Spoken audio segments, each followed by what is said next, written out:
prophétique, nous comprenons que quand il y a l'augmentation de la douleur, parce que toute femme, elle a la douleur quand elle est enceinte. Mais quand elle est déjà prête à coucher, là, la douleur doit augmenter. C'est-à-dire quand le pharaon augmente la douleur, c'est le temps de l'enfantement. Nous croyons que le Fils a été enfanté pour que l'Israël soit libéré en Égypte. Voilà pourquoi nous croyons à toute personne. Pour que tu sortes de l'Égypte, tu dois enfanter un fils. Parce que c'est le fils qui doit t'affranchir. Voilà pourquoi la Bible dit, c'est le bras étendu de Dieu qui a délivré l'Israël en Égypte. Or, le bras de Dieu, ce n'est que son fils.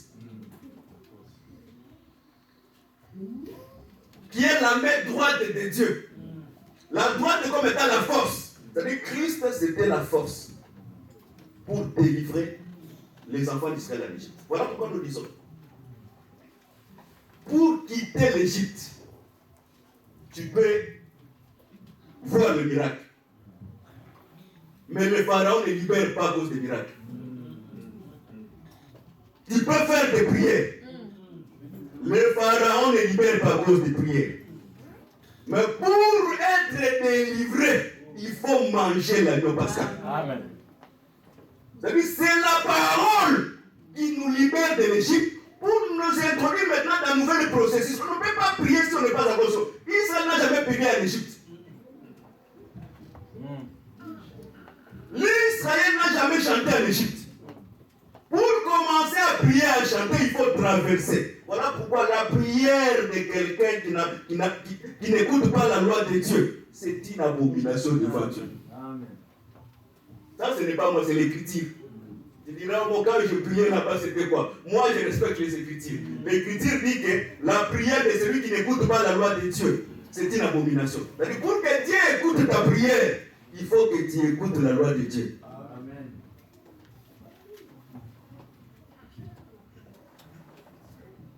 Que le Seigneur soit béni.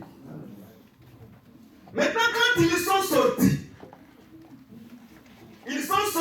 avec de l'or, des diamants, des topazes, des pierres d'onyx. Ils sont sortis avec beaucoup d'histoire dans leur main. C'est-à-dire, dans d'autres termes, ce qui était dans la main des enfants d'Israël, chacun avait une portion de la divinité entre ses mains. On se comprend. Que je répète encore. J'ai dit ceci. Je vais donc pousser quitter la dimension, c'est-à-dire, quand l'Israël est sorti en Égypte, ils sont sortis avec leurs biens pour servir Dieu avec leurs biens. Je veux que nous quittions cette dimension. Nous allons maintenant dans la dimension que ce que les enfants d'Israël sont sortis avec ça en Égypte, c'était Dieu qui était dans leur sac et dans leurs mains. Parce qu'arrivé à la montagne de Sinaï, on devait demander tous ces ustensiles pour former le corps que nous appelons Dieu.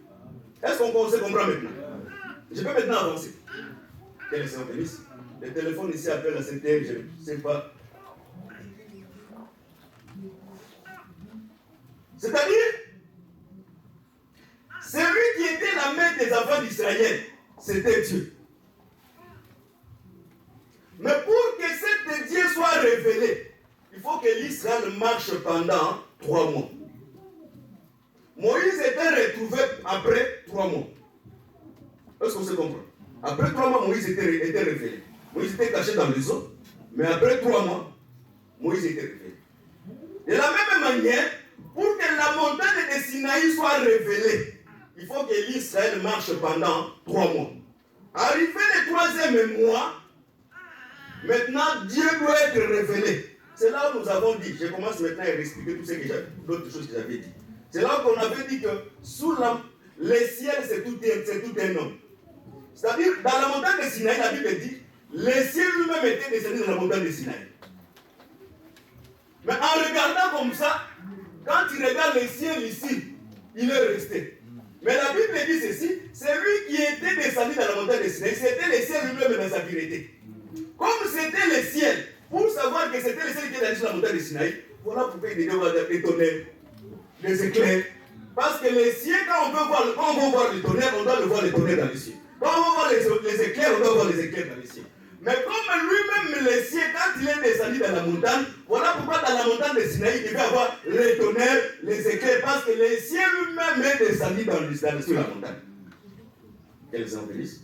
C'est-à-dire les cieux en soi aujourd'hui, ce n'est pas cette cieux. Les cieux aujourd'hui, c'est cette parole que nous sommes en train de prêcher. Voilà pourquoi dans cette parole, il y a des tonnerres et il y a des éclairs. Voilà pourquoi tu comprendras que quand Jésus a parlé, on a demandé de toi, tu as entendu quoi? Oh, j'ai entendu les tonnerres. On a dit, un homme a parlé. C'est-à-dire, quand les cieux parlent, pour les autres, c'est les tonnerres. Et pour les autres, c'est un homme qui a parlé. Parce que quand un homme parle, c'est là où il y a les... Quand quelqu'un comprend, c'est lui qui a parlé, c'est un homme. C'est-à-dire, dans d'autres termes, si c'est un homme qui a parlé, c'est-à-dire dans les cieux avaient une bouche.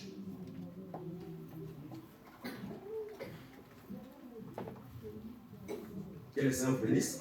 Dit dans d'autres termes, la terre qui était sans forme dans le zoo. Parce que les eaux, nous avons expliqué, aux hommes expliqués à Apocalypse 17, les eaux, c'est les peuples, les langues, les tribus. Dans d'autres termes, les eaux, c'était les enfants d'Israël. Et la terre qui était sans forme, c'était chaque portion de la divinité qui était dans leurs mains. Parce que Dieu doit avoir une forme. Arrivé à la montagne de Sinaï, parce que là vous ne me comprenez pas, mais vous allez me comprendre. Arrivé à la montagne de Sinaï, c'est là où on a récupéré toute cette portion de la divinité qui était dans la main des gens pour former ce que nous appelons les tabernacles. C'est-à-dire les tabernacles, c'est Dieu avec une forme. Est-ce qu'on se comprend? C'est-à-dire, les enfants d'Israël, quand ils sortaient, c'était les eaux. Or, les eaux, c'est Abraham. C'est-à-dire, les fils d'Israël, c'était Abraham qui marchait, mais il marchait avec les eaux qui étaient sans forme. Mais arrivé à la montagne de Sinaï, on devait maintenant récupérer les ustensiles, l'or, les topazes, l'onyx, tout ce qui était dans la main des gens, pour la faire former un tabernacle. Or, le tabernacle, c'est le Dieu qui était invisible. Le Dieu qui était invisible devait venir maintenant un Dieu visible.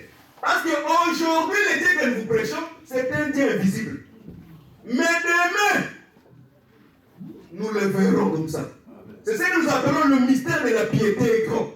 C'est lui qui a été vu dans la chair, il s'est manifesté dans la chair. C'est-à-dire, au ciel, nous verrons Dieu tel qu'il est.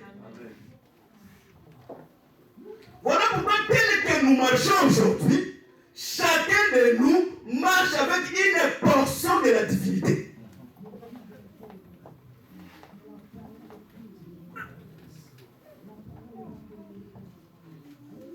Voilà pourquoi nous disons chaque fois, dans cette église-là où nous sommes, c'est comme une stade de football. Nous, quand nous venons, comme chacun de nous a une portion de la divinité, quand nous venons, nous rassemblons les ustensiles pour faire le culte. C'est-à-dire, chaque grâce que la personne a, voilà pourquoi quand tu restes dans la maison, c'est comme si tu gardes une portion des ustensiles qui pouvaient être utiles pour former un corps afin que nous puissions glorifier le Seigneur.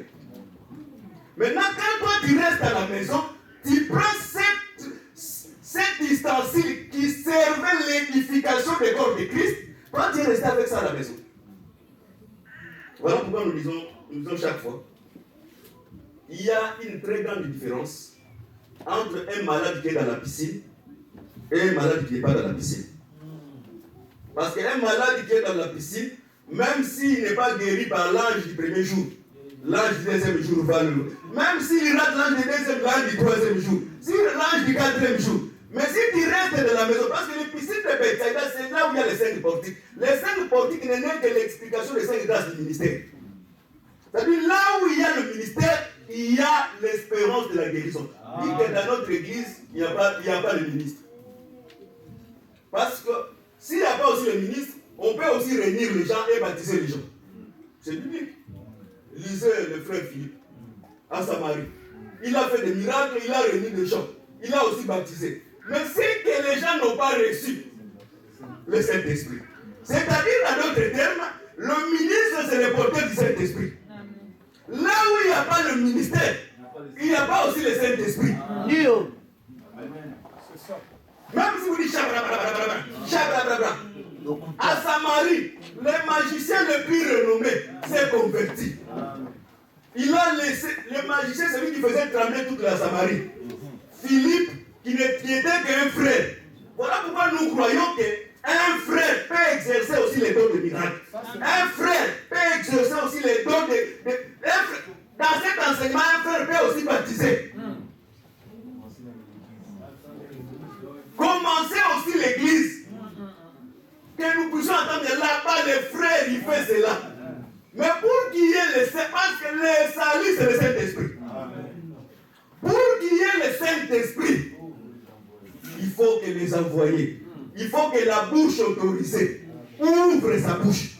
Parce que quand Pierre ouvre la bouche, même si Corneille n'est pas encore baptisé, mais comme le ministre est le porteur du Saint-Esprit, Corneille reçoit le Saint-Esprit. Voilà pourquoi nous croyons que le Saint-Esprit, c'est cette parole que nous sommes en train de prêcher. Le problème, il y a un problème sérieux dans la Bible. Vous savez, la colombe ne cherche pas n'importe quel arbre. La colombe, quand il sort pour montrer que la terre est sèche, elle choisit des arbres. Elle pouvait aussi ramener l'amandier, mais la colombe n'a pas ramené l'amandier. Elle pouvait aussi ramener l'oranger, mais elle n'a pas ramené. Mais pour que la colombe, pour que nous sachions que la terre a séché, il doit ramener l'olivier. C'est-à-dire, le Saint-Esprit aussi, il sait les enfants de Dieu. Parce que le Saint-Esprit lui-même, c'est lui. Et c'est lui qui écoute sur la parole, ce sont de lui. Parce que l'olivier, c'est lui. La colombe lui-même, c'est aussi lui. Je vais m'expliquer encore. Vous savez, la Bible dit ceci. Quand Élie devait être enlevé, la Bible dit Élisa vit les chars de feu. Ce sont les chars qui sont venus pour enlever Élie. Mais quand Élie était enlevé, Élisée dit encore char et sa cavalerie. C'est-à-dire Élie lui-même aussi était un char. Parce qu'Élisée il dit char et sa cavalerie.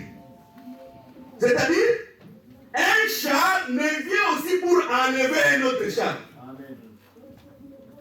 C'est-à-dire la parole, elle vient chercher encore la parole. Si tu n'es pas parole, la parole n'a pas le temps de te chercher. C'est-à-dire l'enlèvement, elle est pour les enfants, parole.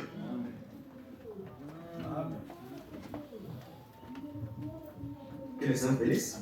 C'est-à-dire, arrivé à la montagne de Sinaï, maintenant, Moïse est révélé. Parce que la montagne de Sinaï, c'est lui-même Moïse. Le tabernacle, c'était lui-même aussi Moïse. Parce que Moïse était Dieu pour Pharaon. Moïse était aussi Dieu pour Aaron. Je te ferai Dieu pour Pharaon et je te ferai Dieu pour Aaron. Or, le souverain sacrificateur dans son corps, il porte aussi les peuples. Là, vous connaissez quand même. Bon, pour les gens qui sont venus, qui sont encore nouveaux, là, on doit encore expliquer un peu quelques minutes. Le souverain sacrificateur avait un habit qu'on appelait le vêtement sacerdotal qui était lié à l'éphod et à la tunique. Sur la poitrine, il y avait un truc en carré qu'on appelait le pectoral de jugement qui avait 12 pierres. Et les 12 pierres représentaient chaque tribu d'Israël. Et sur ses épaulettes, il y avait 6 noms, qui est les 6 fils d'Israël, et si ces épaules, il y avait encore 6 noms. C'est-à-dire les souverains sacrificateurs en soi, lui, dans les vêtements qu'il portait, il portait aussi les peuples. C'est-à-dire quand on voit un sacrificateur, on doit voir aussi les peuples dans les sacrificateurs. C'est-à-dire qu'on ne peut pas être ministre sans pourtant avoir un peuple en toi. Non. Si tu es ministre, c'est que le ministère que Dieu t'a donné, il a mis un peuple qui doit croire à ce que Dieu t'a donné de prêcher. Voilà pourquoi Paul le dira facilement, si pour les autres je ne suis pas apôtre, mais pour vous, il y a dans d'autres contrées, Paul s'il allait prêcher là-bas, les gens n'allaient pas croire. Ce n'est pas moi, c'est la Bible. Dieu dit à Paul, n'allez pas là-bas parce que ces gens-là ne vont pas croire à ton témoignage. Dans les choses de Dieu, il y a dans certains lieux, voilà pourquoi moi je ne cherche pas que dans le ministère qu'on me dit que je le suis. Si tu me dis que je ne suis pas, ça c'est ton problème. Mais moi, mon alliance ce n'est pas avec les hommes. C'est lui qui m'a appelé. Je sais qu'il est fidèle et je l'ai écouté. Il faut que tu sois écouté. Si tu doutes de ton ministère de toi-même, c'est que peut-être tu as des problèmes. Les gens peuvent douter, c'est normal. Mais ta confirmation, ce n'est pas avec les hommes. C'est avec Dieu. Voilà pourquoi Paul pouvait dire facilement, si pour les autres je ne suis pas apôtre, mais du moins pour vous, je le suis. Que les saints bénissent. Voilà pourquoi nous voulons enlever cet esprit que les gens dans l'Assemblée des saints, c'est comme il y a certains gens qui ont des thermomètres de médecine du ministère. Donc il prend son thermomètre, il met. Ça montre combien de degrés. Parce que le ministère, nous avons prêché, enseigné, c'est l'ensemble des comportements. Mais le jour maintenant que le ministère va pécher, le ministre va pécher. C'est lui que toi tu dis ministre. Le jour que tu vas pécher, tu diras, un ministre ne peut pas pécher comme ça. Mais c'est toi qui avais le témoin pour dire que c'est le ministre. Mais or, le ministère, c'est l'ensemble des comportements. Les vêtements. La manière de servir. C'est tout cet ensemble-là qui fait un ministre. Que les saints bénissent. Arrivé à la montagne de Sinaï, maintenant on a récupéré les ustensiles pour former les dieux qui n'avaient pas de forme. La terre qui était sans forme, la terre devait prendre maintenant une forme. Et cette forme que la terre devait prendre, c'est le tabernacle. Nous croyons sur le plan spirituel. Le tabernacle est au milieu de nous. Parce que là où il y a le tabernacle, il faut que les larmes soient essuiées. Ça, c'est Apocalypse 21. Le rôle du tabernacle, c'est pour faire cesser la mort et c'est pour essuyer les larmes. Nous comprenons que le ministère de la parole, comme étant porteur du tabernacle, là où nous prêchons la parole de Dieu, les larmes doivent être essuyées. Et la mort doit quitter aussi, parce que c'est ça le travail du tabernacle. Que les saints bénissent. Mais en lisant bien la Bible, Esaïe dit ceci. Abraham ne nous connaît pas. Israël ignore ce que nous sommes. Mais toi, notre sauveur, notre Dieu, notre sauveur, c'est-à-dire Abraham, c'est lui qui est sorti d'Ur là, Abraham là, il ne nous connaît pas. C'est-à-dire dans la Bible, nous avons un Abraham qui nous connaît, et nous avons un autre Abraham qui ne nous connaît pas. Ça, c'est maintenant Esaïe 51, il dit. Esaïe 51, verset 2, il dit. Et le regard fixé vers Abraham, votre père, le rocher que vous avez été taillé. C'est par là que je comprends mon nom là d'Abraham. Nous avons un Abraham que notre regard doit être fixé vers lui, parce que nous sommes des rochers que nous avons été taillés en lui. Mais nous avons aussi un autre Abraham qui ne nous connaît pas. Et même Israël ignore ce que nous sommes.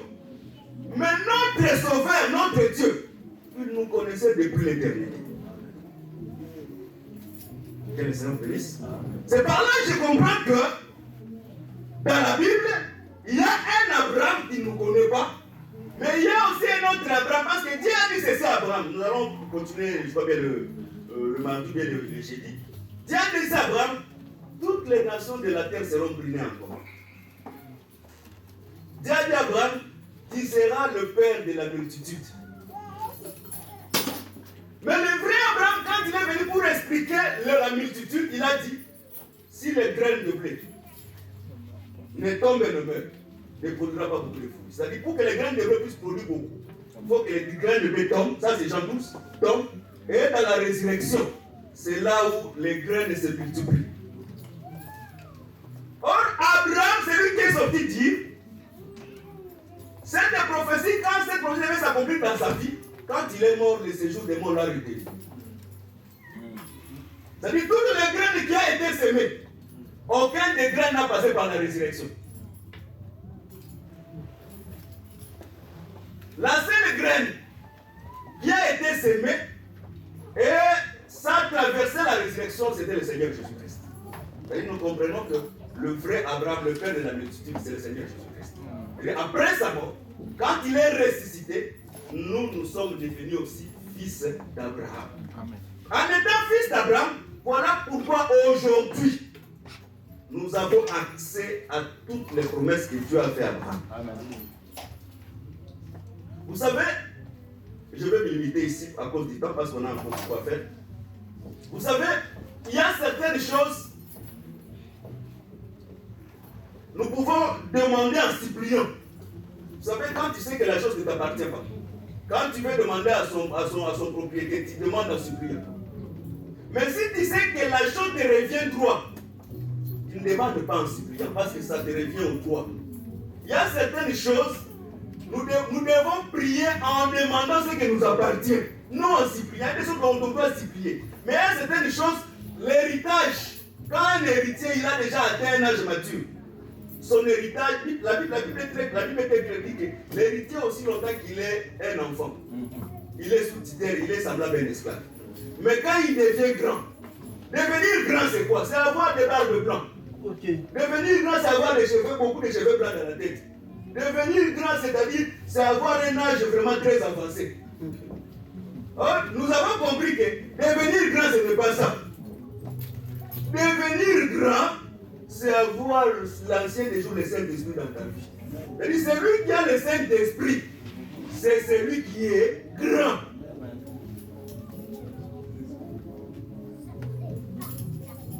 Que le Seigneur bénisse. Est-ce qu'on se comprend? Celui qui a le Saint-Esprit, c'est celui qui est grand. Voilà pourquoi dans l'évangile, l'âge ce n'est pas l'âge charnel, non. L'âge c'est la maturité. Quand on dit l'homme doit être plus âgé, ce n'est pas par rapport à l'âge charnel, non. C'est par rapport à la maturité. Parce que si tu n'as pas la maturité, c'est la maturité qui permet à l'homme d'enseigner sa femme. Voilà pourquoi il y a une différence entre l'homme créé et l'homme formé. L'homme formé, c'est l'homme qui a été enseigné par Dieu, afin que lui aussi puisse transmettre ce que Dieu a enseigné par sa femme. C'est là où Paul a pris cet enseignement et dit que si la femme a des questions à demander, il demande à son mari à la maison. Mais comment on va demander au mari à la maison si le mari, il a seulement l'âge naturel, mais il n'a pas l'âge spirituel? Dieu a fait différence entre l'homme et la femme 40 ans. Mais parce qu'il y a des noceurs ici, si tu veux sortir l'écriture, maintenant c'est lui qui va te demander à la maison. Non, la sœur là c'est quoi maintenant le mari? Il va lui demander à la maison. Vous allez vous inverser les rôles. Parce que lui il a déjà beaucoup mangé. Or nous comprenons que l'âge, quand tu écoutes, tu manges. C'est ça la maturité. Quand la femme ne comprend pas à la maison, tu l'expliques. C'est ça que nous disons que quand quelqu'un n'est pas encore marié, qu'il s'occupe dans les choses du Seigneur. C'est-à-dire quand tu t'occupes dans les choses du Seigneur, on doit devoir venir chaque fois. Parce que la parole va te créer une maturité. C'est cette maturité qui te permettra de gérer ta femme dans la maison. Sinon, c'est la femme qui va commencer à te donner le verset. Tu chasses les démons. Et le feu. La femme prie. Seigneur, les démons, tu nous as dit de ne pas les brûler. Là, tu brûles. Ça, c'est que les gens les brûlent. Parce que moi, je peux prier facilement comme ça. Quand tu jettes le feu sur les démons, que le feu descend, que le feu sur ma tête. Seigneur, merci. Parce que les démons, tu vas venir sur le pouvoir déjà, c'est non de les brûler. Mais si tu es témoin concentré, tu vas ouvrir tes yeux. Que les surprises. C'est-à-dire, quand nous parlons de cela, nous voulons seulement dire que dans les eaux, il y avait une terre qui était informe et fine. Où la main de Dieu doit entrer dans cette terre. Cette terre qui était informée, c'est toi et moi. Ça, c'est maintenant dans une autre dimension. C'est toi et moi que le ministère doit faire un travail. Que les Seigneur bénisse. Je vois qu'il faut du temps. On va continuer la semaine. Dans la semaine, que les Seigneur bénisse. Incluons dans la prière. Demandons la grâce de Dieu dans notre vie.